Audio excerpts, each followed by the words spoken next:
Good afternoon, everybody, and welcome to the Children's Scrutiny panel of Kirklees Council on Wednesday, the 1st of December 2021, starting at 2:30 in the afternoon. This is a virtual meeting. Just to remind anybody who's participating this afternoon that the meeting will be recorded for archive purposes. So just going to quickly go through the membership of the panel. So if panel members can introduce themselves, and I'll go around as it is on my screen. Linda. Good afternoon, I'm Linda Summers. I'm a co-optee on the panel. And Tony. Tony Bromley, volunteer co-optee. Thank you. Richard. Richard Smith, Kirklees Council for Kirkburton Ward. Yeah, Elizabeth. Hi, Councillor Elizabeth Reynolds from Goka Ward. And Paul. Hello, Councillor Paul White from Home Valley North, panel member. And Jackie. Sorry for the delay. Hi, Jackie Ramsey from Dewsbury South, panel member. Yeah, and Dale. Dale O'Neill, voluntary co-optee. Yeah, and I'm Andrew Marchington, one of the councillors for the Goka Ward, and I'm the chair of the panel. Okay. Just to remind people, if you could keep yourselves on mute unless you're speaking, and that will reduce. Yeah, that will help with the technical things. And officers, if you could, when you're coming onto an item, if you could put your camera on and introduce yourselves at that stage. And also, if officers, if you wish to ask a question during the meeting, it'd be really helpful if you put your camera on, and then that just helps out with me. So thank you. Okay, so item 2, minutes of the previous meeting. Can we approve those as a correct record of the meeting on 20th of October? Yeah, nods of assent. That's fine. Thank you. Item 3. Any panel members got an interest to declare on any of the items on the agenda? No, lots of shaking heads. Thank you. This is a meeting. Item 4. It's a meeting in public. All our meetings are held in public unless there's a reason not to do so. There's no items indicated on the agenda to be taken on in private. But if we feel that we need to go into a private session at any stage, then we'll move the appropriate resolutions. We'll let you know about that. Item 5. Nicola, have we received any deputations or petitions this afternoon? We haven't. No. And item 6, have any members of the public asked to ask questions? No, they haven't. No, they haven't. That's fine. Okay. So we're on to item 7. The forerunner of this particular panel undertook an ad hoc report into elective home education. That report was taken to Cabinet, and Cabinet accepted the recommendations of the panel. And so today we have a progress update report on those on the implementation of those recommendations. I understand that Diane, you're going to be leading on that for us this afternoon. Thanks, Diane. Hi, good afternoon, everybody. I'm Diane Yates. I'm the lead officer for elective home education. As you're aware, ad hoc scrutiny panel drew up an action plan for elective home education, which included 7 recommendations. So I'm here today to provide an update and talk to you about the progress that we've made so far. Before I do begin, I wanted to respond to the question that was raised at the last meeting that I attended in October, and that was around data. So if I could draw your attention to the graph that I included on page 11 of the report. There is a graph there that shows the home education figures for the last 5 years. Okay, so as you can see, there's been a steady increase in the numbers of children that are home educated, and that has been the case year on year. Last year in particular, we saw an increase because of the COVID situation, where we saw a spike in the numbers, particularly around September, and that was when school became mandatory again for all school children.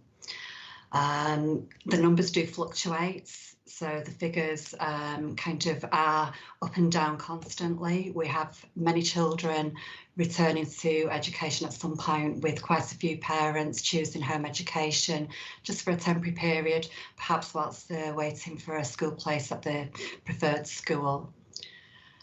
In terms of the current situation, we currently have, as at the 10th of November, 489 children registered as electively home educated. That's 101 children have ceased to be home educated during that period. So that shows how much the numbers do fluctuate.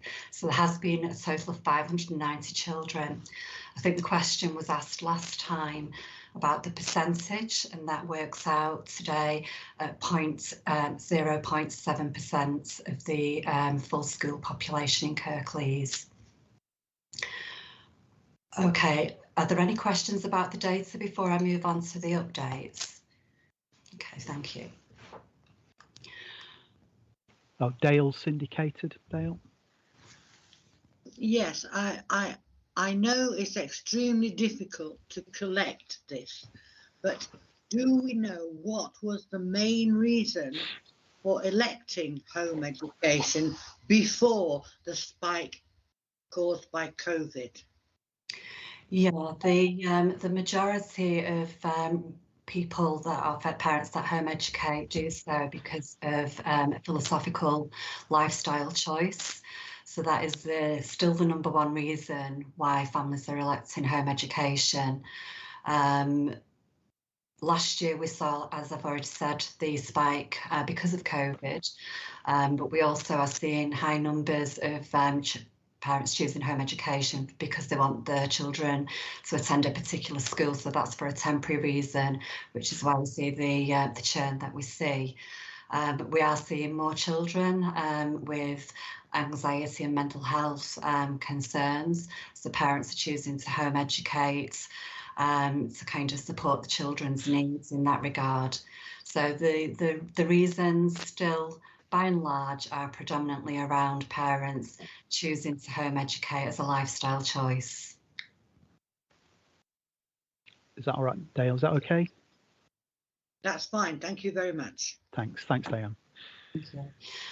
Okay, so with the growing numbers of parents home educating their children, we really have appreciated the Scrutiny panel's focus in this particular area. It's really helped us make improvements and shape our offer to children and families in Kirklees.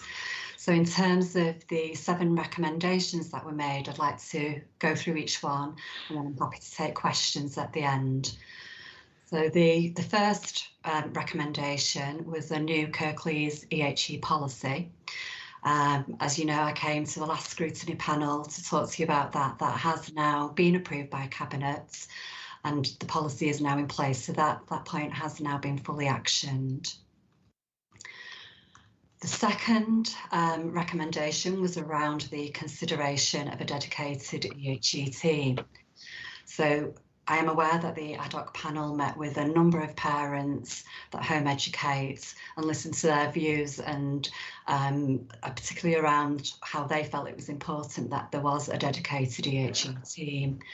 So the longer term plan is for a dedicated team to be considered as part of the wider learning service plan, which is currently looking at reviewing systems, processes and roles across the whole service. But in the interim, we have formed a dedicated EHE team, and this is working really well. It's given officers an opportunity to be able to improve and develop their knowledge around EHE and their understanding of this area. And we're receiving really positive feedback from families about how they're finding this has been beneficial, they find it helpful, and the support that they're able to access now, they're commenting on as being a real positive.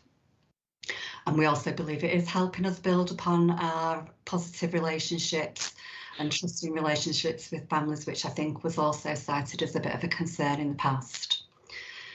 The inclusion of a dedicated qualified teacher is also being considered as part of this process. What we find is that The only time really we would need that is if we were to require an assessment of a qualified teacher, if it was to go through the legal process, if we felt that a provision was not suitable.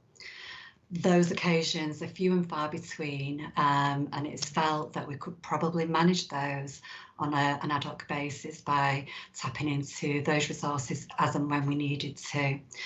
So the second recommendation, as I say, we have got the team in place at the moment, and that will be reviewed as we go on. The third recommendation was around a dedicated telephone number and email address for the EHE team. We do now have a dedicated email address specifically for the team. So that part of the recommendation has been actioned, and that's helped us streamline information that's coming in and out of the directly to the team. And again, that's been really beneficial to communication. In terms of the dedicated telephone number, the introduction of the team meant that calls are now much more easily transferred to the right people. We are exploring the possibility of introducing an automated service so that will enable callers to link directly with the team, and that's something that we are continuing to explore. Another of the recommendations is around introducing a new form for schools to complete to share information with us. I think Panel had spoken to schools as well as part of their work. And they spoke to ourselves too. And what was identified is that sometimes some of the information that was shared was quite limited. So with the introduction of the EHE team, we've been able to look at ways of working. So what we're doing now, instead of sending a form to school and asking them to complete it, is we are contacting schools upon receipt of all new EHE notifications. And that's given us an opportunity to be able to ask the questions and gather further background information, which is relevant. In doing so, that enables us to help identify and prioritise families that might need additional support. It's also given us opportunity to talk to schools and ensure that the correct procedures are being followed, and that I feel is a much more timely way than using a form, as I say. So that action has been also addressed. The next recommendation is around updating and improving the website, the content on the council's website. There were a number of suggestions made to improve this. We've looked at all of those suggestions quite closely. The content has been revised and updated. It's not live yet, but it is in the process of being updated, and we're expecting that should be live within the next few weeks. But the content includes information that was mentioned, such as past papers, resources that are available, how to access information around unique learner numbers for children that may want to sit GCSEs. So there's lots of useful information on there now. And like I say, that should go live in the next few weeks. There was a recommendation around the provision of exam centres for children who are home educated to sit GCSEs locally.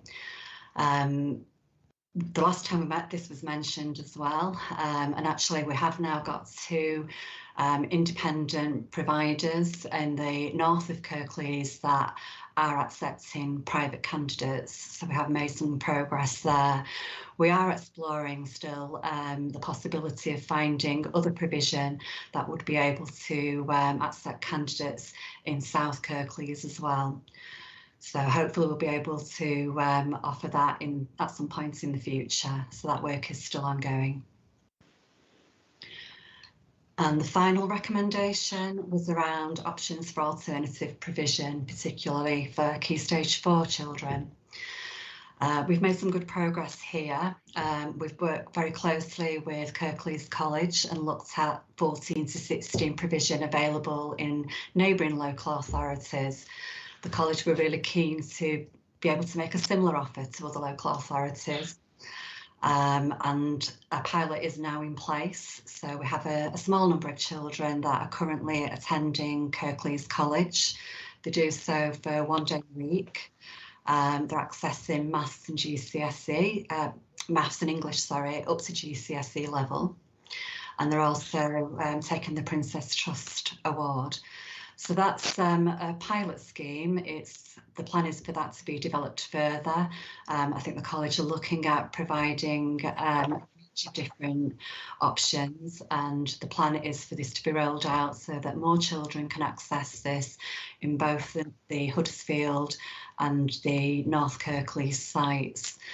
So the improvements that we have made so far are ongoing, and we will continue to try and make progress as we go along. So on that point, I'd like to ask if there are any questions. Yeah. Thank you, Diane, for going through those. Yeah, Richard, you wanted to ask a question?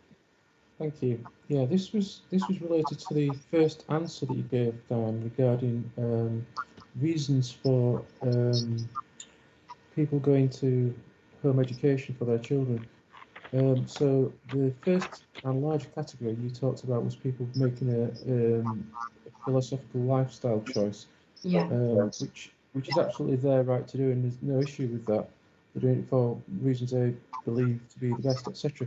The bit that worried me a little bit was when you mentioned about mental health contributory factors. Now, I'm not quite sure I'm an expert in this, but if there is a reason such as that, it makes me just wonder whether, if a kid has got, issues with regards to go to school, is that going to be improved by them being removed from school? It's sort of treating the symptom, not the cause, isn't it? As opposed to, I mean, I'm quite happy to be corrected on this, and I don't know whether it's a very easy one to answer, but the first category where people make a decision for their own reasons to go through home education is fine. If people bring the children out of school because they've got mental health issues, it makes me wonder whether those mental health issues are going to be improved by doing that, by removing them from social contact with other children, etc., etc. I don't know. What's your thoughts on that, please? What I would say is that when we have our conversations with families, we look at any support that we can put in place, and we make sure that families are accessing the support services that the children might need.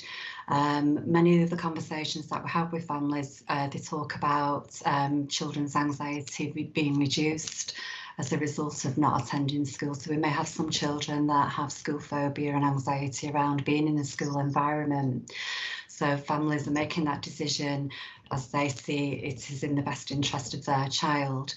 And what we do find is that when we capture information around the reasons that families choose to home educate, those are recorded at the outset, but that might change as time goes on. Many families talk to us about, yes, that was their decision at that particular point in time, but as they've moved on, this is something that as a family they've found really beneficial and a positive experience for the child.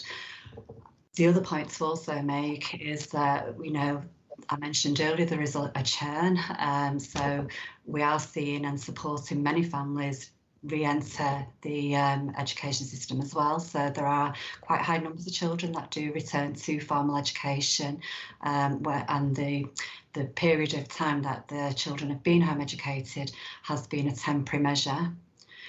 So yes, we do support families where we can, and we make sure families are accessing support. But each family is individual, so we look at each particular family on a case-by-case basis.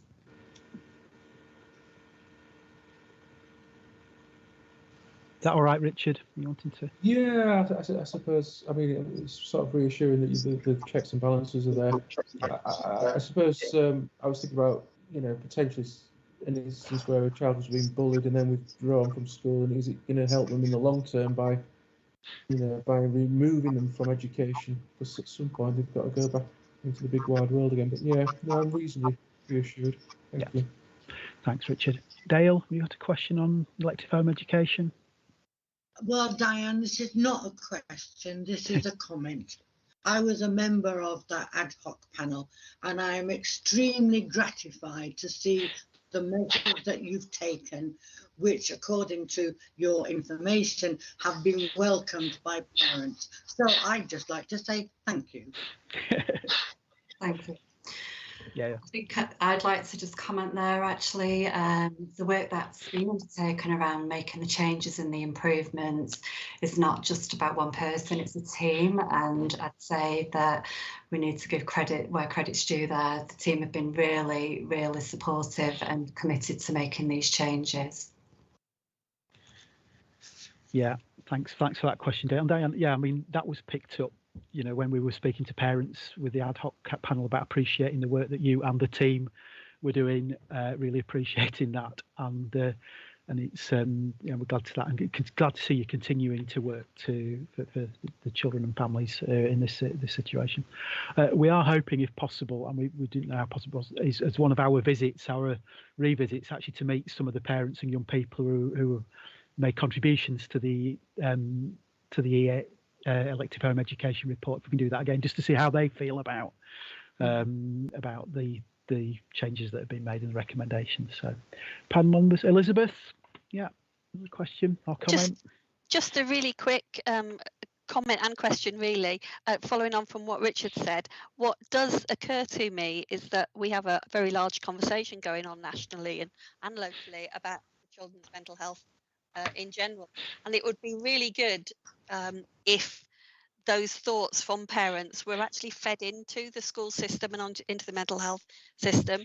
If we are having any kind of increase in children being homeschooled for mental health reasons, then we need to look at the provision of our schools as well in order to mitigate that, you know, if necessary. So I think the information that you have, I suppose my question is there a forum where you can pass that information back into the school system and the mental health system as to the reasons why? I know it's very much on an individual basis, but this is a growing concern. Joe, I don't know whether you would be able to answer that question. I'm sorry if that was a difficult one. No, I don't know if I could just come in from a mental health point of view.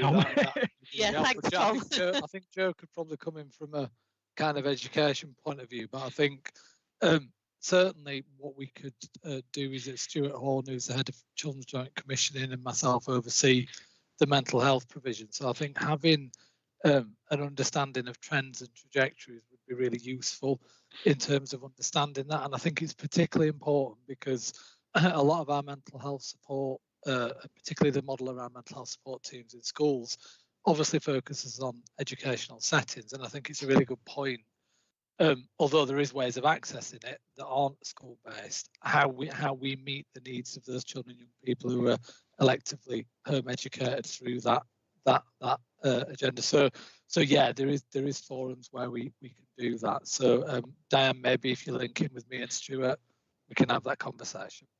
Yeah, actually something has just come to mind that has happened quite recently. We've been working quite closely with the children's participation team, and they have sought the views of children that are electively home educated. So they've been part of that process and been able to feed their views into that. So that is something that has been a development there. Brilliant, thank you. Yeah, and I will feed back in. I mean, obviously we're asking Diane the question, and that is one of the factors around, you know, a small factor around people choosing to electively home educate. I think the bigger piece of work, and I think we've seen that, is around the joint strategic needs assessment, and if we still call it the wellbeing survey, and it's been a continual concern across the borough about the, you know, how children feel when they're in a school setting, perhaps, and also in some of the areas we might not expect it to do. And I know particularly somebody who lives in the Valleys area, which is perceived to be relatively affluent and relatively leafy, actually the pressure that our children and young people are under seems to be was always significantly higher in the school setting around mental health. And I think we all need to be aware that children in mainstream school, you know, and we've seen lots of good work over in schools about working to improve the mental health and well-being of children in school settings and staff as well. Everybody works in the educational setting, because it's not always the easiest setting to work in, whether you're a pupil or an educator. So I think that's there, and there's far many more children who are picked up under that than they are under the AHE setting as well. So I think we ought to include that in our, obviously COVID's been picking up because COVID's an interesting, has had an overlaying effect on it, but there's other things about, and again, some of the work that happened with through localities with the Elizabeth, through the ladder project, and that work, the council and schools have done about picking up for counselling for children. There's lots of good practice. So it does concern me about the pressure that some of our children are put under in school settings, and that's not criticism of schools. I think some of those strategic decision makers at the highest level need to be aware of what it's like to be a child, a young person, or a teacher in a school where you're put under particular types of pressure, and it just might be nice for people to see it from their point of view. So we will. I think we can pick that up, and there's a part of the work programme where we can pick that up, Elizabeth, and feed that through. That would be really good. I think. Yeah. I think it's something that we need to look at for the future. Yeah. Thank you. Okay. Right. Any other questions about the report? No. Just to say, I've expressed some thanks already, Diane, for the work that you've done and the appreciation that parents showed for that in particular, and the young people. But keep up that good work, and can you please pass on our thanks to your team as well? That's brilliant. Thanks a lot. All the best. Thank you very much. Thank you. You're welcome. Bye. Bye. Okay. Right. Item 8, the outcomes of the Ofsted inspection. Elaine, I think you leading on that one for us. Is that right? Yeah. Good afternoon. Yeah. Good afternoon, everybody. I'm Elaine Mcshane. I'm Service Director, Family Support and Child Protection.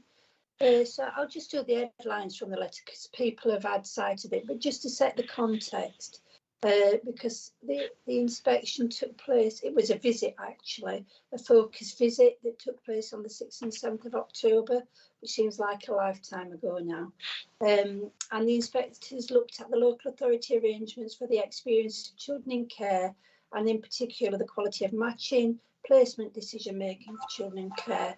They also looked at the quality of management oversight and whether performance management information and quality assurance activities providing managers with accurate view of social work practice to help senior leaders improves outcomes for children. And the inspection was carried out under the ILEC framework. What I would say is that although there were 2 days, actually the work, I need to give credit to everybody that came together in the week before, because we had a week's notice that happens in these visits, but the work that actually took place, we had a raft of documents that we needed to pull together, lots of information. The ambition and effective senior leaders have created a culture where strong social work practice improves outcomes for children in care or are in need of permanence. Skilled and committed social workers provide sensitive, child-centred practice to children and their carers. Despite the challenges of the pandemic, a wide range of effective services have been developed to support children and their carers. As a result, many children are benefiting from improved placement stability and living timely, well-matched permanent placements. Staff report that professional development is strongly encouraged and supported. However, supervision does not take place frequently enough for some social workers with their direct line managers. And you'll see that we did have an area to improve, one area, which is around frequency of supervision, including management oversight. And you'll see from the letter, I think one of my heads of service said some of the words used by Ofsted, he didn't think it was in their thesaurus, can't even say thesaurus, because they use words like plethora of support.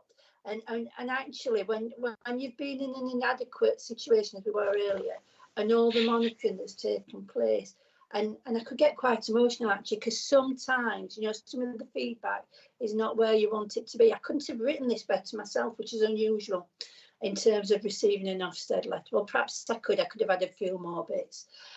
So I suppose for me, talking about resilient, social workers, that were persistent, you know, that actually the direct work that they did with their children to get their views, that, you know, they took into account their culture and identity, all the things that you want to see in terms of good quality social work practice. Around the supervision, I'm smiling because I've got a meeting with my managers tomorrow around the supervision and management oversight, and I have already told them it will be coming to a desk near them. I think what we have in terms of our supervision, because when you look at the quality of our social workers, I don't think they can get there by themselves. The Ofsted inspectors talked about our advanced practitioners, who I made reference to earlier, really supporting some of our less experienced staff. The role of the IRO, you know, in terms of their support and challenge, really, really, really positive. What I think about my team managers and service managers is they don't show their workings out, as I call it. You know, when you do your sums and you do your adding up, well, they don't show the workings out. And so I know my managers well, and I know that some are really consistent in their supervision. Others are not, and you know, there's conversations had about that. So the work we're doing tomorrow, we're having a session tomorrow morning, which is very much focused on supervision, management oversight, and how really we can be more effective at reflecting that on the child's record. So when someone goes in and looks, they can see, because the bit about the supervision and the decision making is the workings out. How have you got to where you are? What is informing that decision? You know, what risks are you looking at? The questions that you ask about why is this child on a child protection plan? Why have they not, you know, been taken off the plan? So seeing that through that management oversight and supervision. And I'm confident that actually by the time that we have the next visit, we'll see a real shift in that. But I think as a letter, I couldn't be more proud of the social workers and the practitioners. I think most importantly for me, having been here 4 years, I can now see the services that are being provided to our children and families of really, really good quality. Our relationships with partners have gone from strength to strength. And I talked earlier about working through COVID. The relationships with our partners, internal, external, has actually been significant enough to ensure that our children have remained safe during that time. And when they're not safe, we've been able to work very closely in a timely way to address that. So I'm happy to, I'm really happy actually on this occasion to take any questions or comments. Fine. Thanks, Elaine. Panel members, questions, comments? Linda? 0 questions, 1 comment, I think. Just really, really good. And I can well understand you getting emotional given the journey you've been on. It's absolutely phenomenal. My only regret was that it wasn't a graded inspection, really, because it would have at least been good, wouldn't it? Possibly good with outstanding features. With this close, we're an hair's breadth away. That'll be the conversation tomorrow, I think. Yeah. Thank you. But yeah, just phenomenal. Really well done. Yeah. Thanks, Linda. Dale? I was a member of the ad hoc scrutiny panel that was looking at the service at the same time as Ofsted. So I've got 2 comments. When I read this, I thought, wow, wow, wow, great, great, great. But, and you picked this up, Elaine, but I'm going to comment on it anyway. Both we and Ofsted found the same problem with continuing supervision of staff. The other one was with the role of the IOR. Now they have really improved what they were doing, because that was a serious cause for concern, and I was really thrilled to see the comment about the performance of them. So overall it's great, but that one persistent problem of supervision is the only thing that still concerns me. Absolutely, and that's my challenge. That is absolutely my challenge.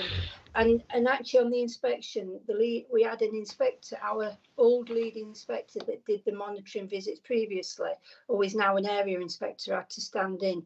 And I did say to her at the time, I will crack this supervision. And the next time you come, you'll see a difference. So I'm hoping that in the new year I'm going to be able to talk about the difference that I'm seeing. I do see a difference, and actually it's not all managers.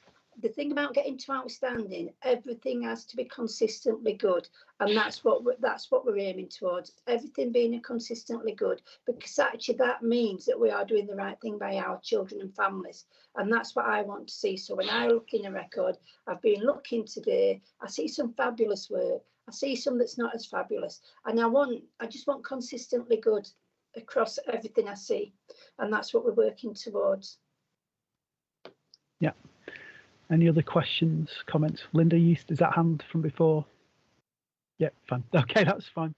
Yeah, thanks, Elaine. And yeah, it'd be interesting your response to the supervision, because actually, again, what we picked up with the teams that we visited about the mutual support that goes on, the support that people feel that people have. So that felt a little, whether that's not formally recorded or not, I don't know, but and in terms of progression and people have been able to manage the cases, so the sort of things I would expect to be being brought up in social work supervision, certainly with that team, appeared to be happening, whether it was called that formally or not. So it'd be interesting we'll pick that up when we go to Batley and to Dewsbury as well.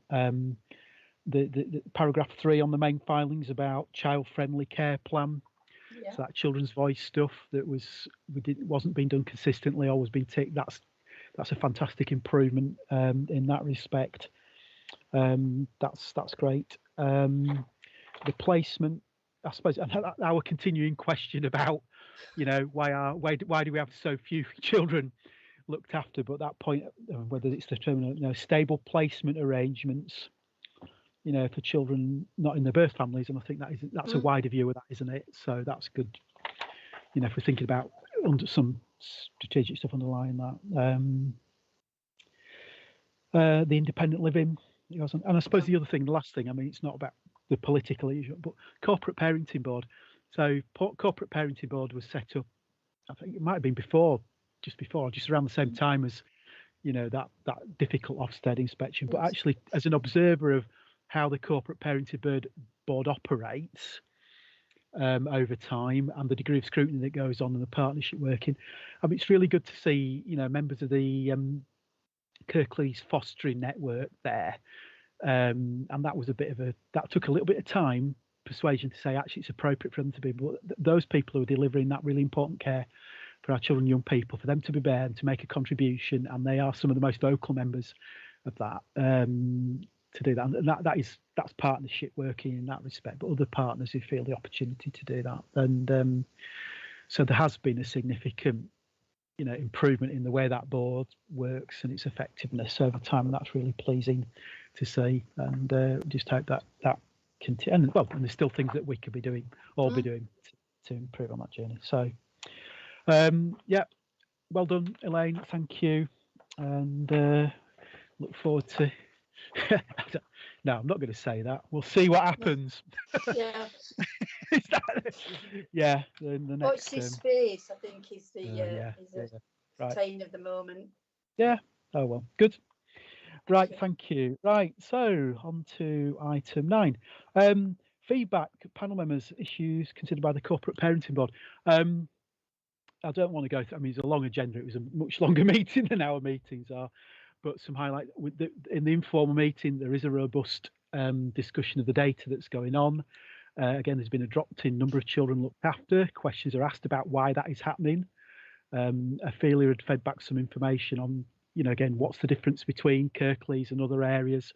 But she is doing some other work, particularly around ethnicity groups. That's an ongoing piece of work.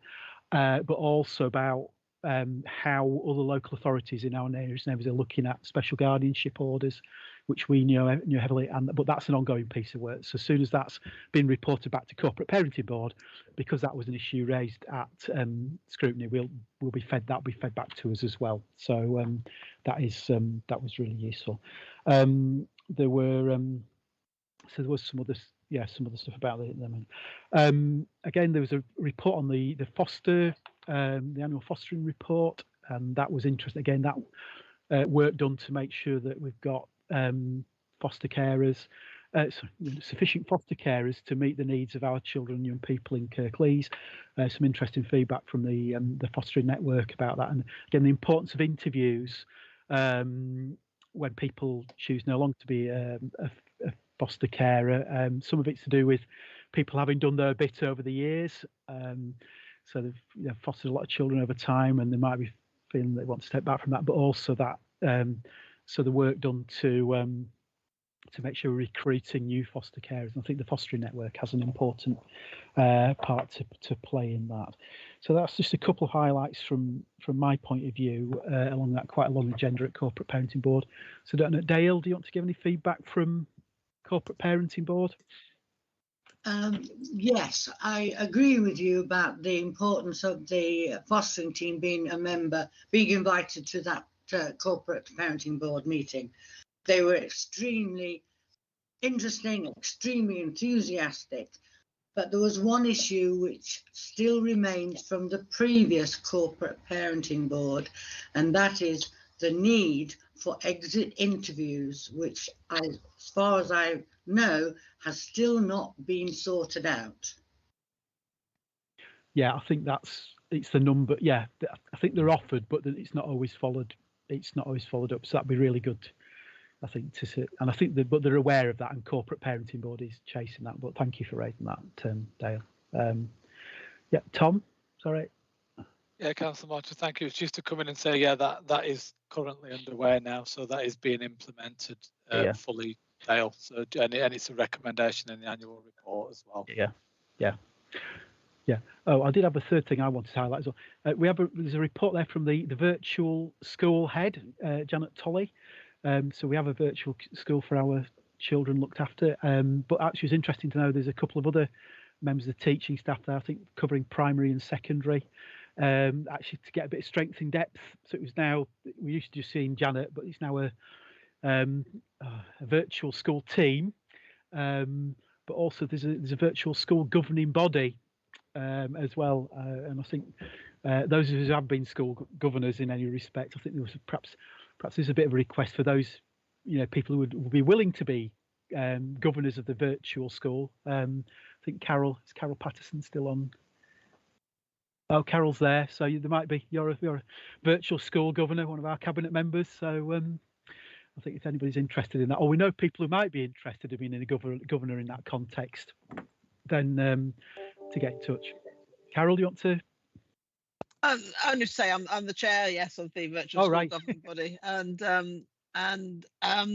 yes, I mean in particular, if anybody is a foster carer, we would like to see them on the governing body, or a foster carer, or somebody who's recently left foster care themselves. Yeah, thank you. Okay, Elizabeth. Thanks, Carol.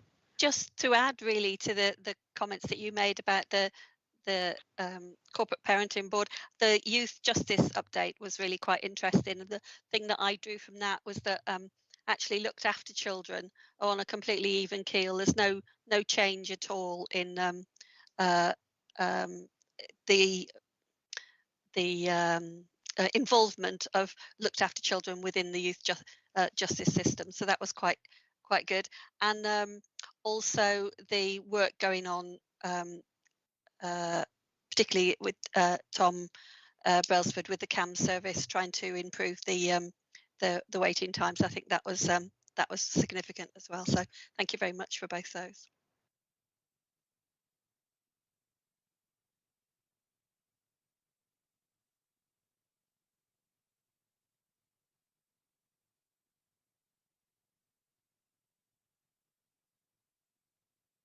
You're on mute, Andrew.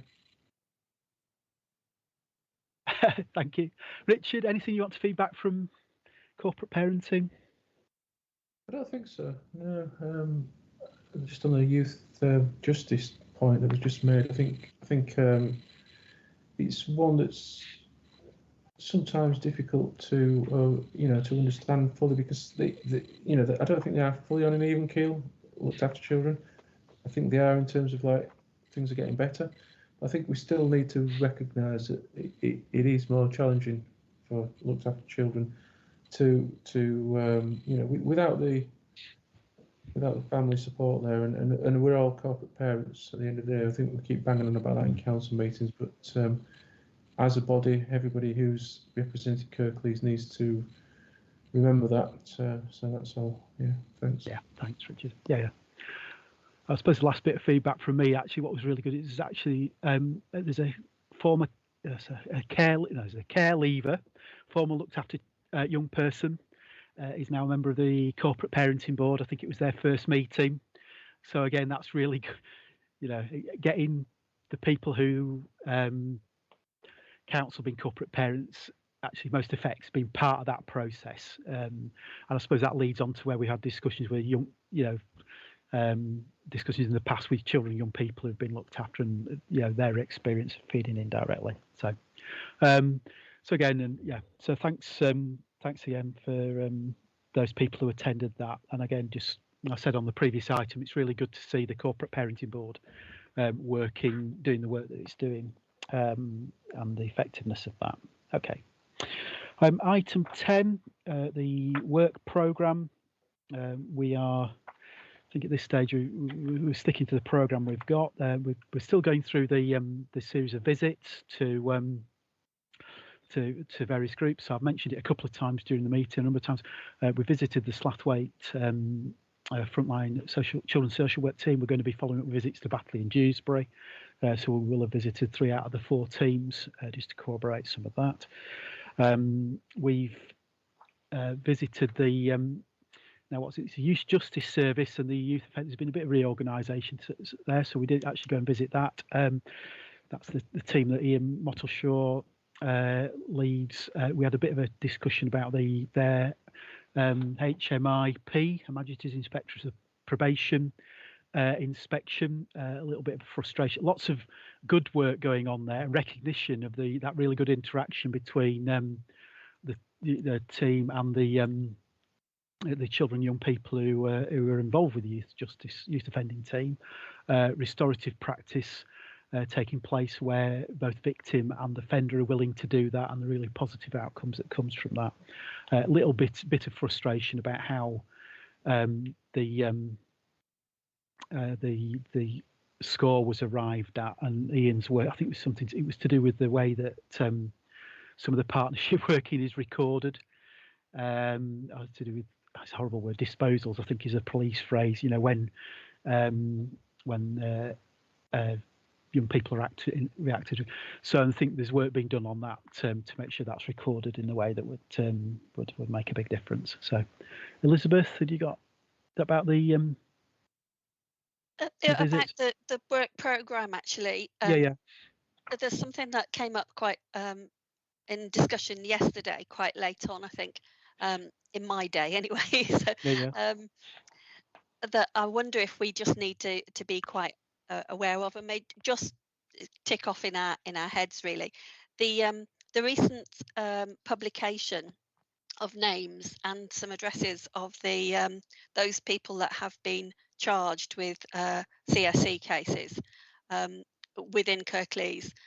There was a release yesterday of those people that have been charged. My worry is not so much, obviously, for them, that the process is going through, and it's brilliant that Kirklees has kind of put this inquiry through, and it's good to see that happening. But I'm concerned really about the impact on the wider family connected with that person. We think very much of the victim's family, but we also, I think, need to take into account the fact that some children went to school today knowing or not knowing that some of their relatives would have been named yesterday. And I think that my question is, what are we doing to make sure that we keep an eye on that situation? And it was very current, so sorry if it was a bit, you know, off the cuff a little bit, but it was literally last night we were talking about it. I don't just there might be an opportunity for us to have a update on that at an informal meeting, Elizabeth, if that's more appropriate. Elaine, do you want to come back? Can I? I think something for a future meeting, but just to assure you, actually, children's social work services are involved so in all the planning at pre-arrest phase and everything. Right. So we very much pick up on the families and look at their support, but we could have a more detailed discussion in another meeting. And interested, Ian Mottershaw chairs a meeting that has some oversight of that, so we could ask for a bit of an update from that perspective, but very heavily involved in making sure, because we absolutely recognise what you're saying in terms of the impact on the families. It is very difficult, and the broader community as well. Yeah, so we work with Jill Greenfield around the community aspects as well. Brilliant. I didn't want to kind of throw it out, you know. No, that's fine. But I just thought it was something that came up, as I said, quite late yesterday, and I think we just need to flag it up for discussion later. I think it will be interesting. Again, I won't be interested to give a bit of feedback to the panel about some of our other observations when we went to the Youth Justice Service, based on the council's previous experience of children being exploited.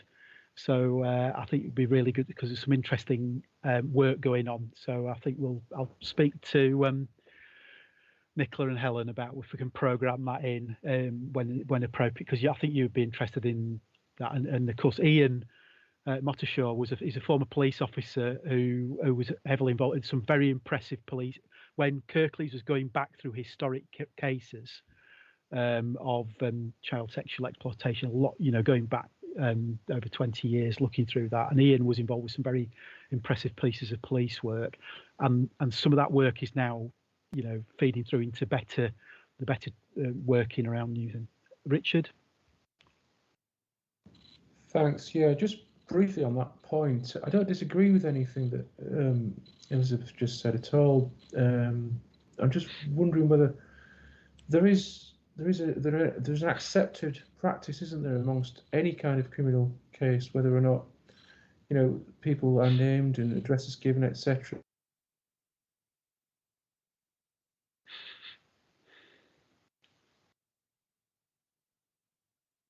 You might have frozen, Richard.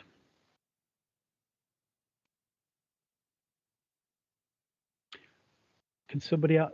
Oh, I can't hear Richard now. Right. No, I can't. No.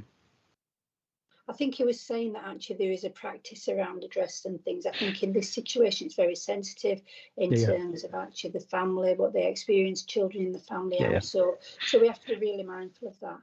I think it might be timely, because we have in Scrutiny previously talked about our current practice around this area. We are jointly with our police colleagues around this to do that check and balance around the work that we're doing now. Yeah. So it'd be good to do, if it is timely to, and then, decide what, to do that. Thank you. Okay, thank you. Right, thank you. Right, I think that's the end of the formal agenda. So our next meeting is on the 5th of January, a meeting in public, 5th of January 2022, at 2:15. If circumstances have not changed or have changed, that will hopefully be a hybrid meeting in the council. Sorry, Linda, is that something you wanted before I close the meeting? Sorry.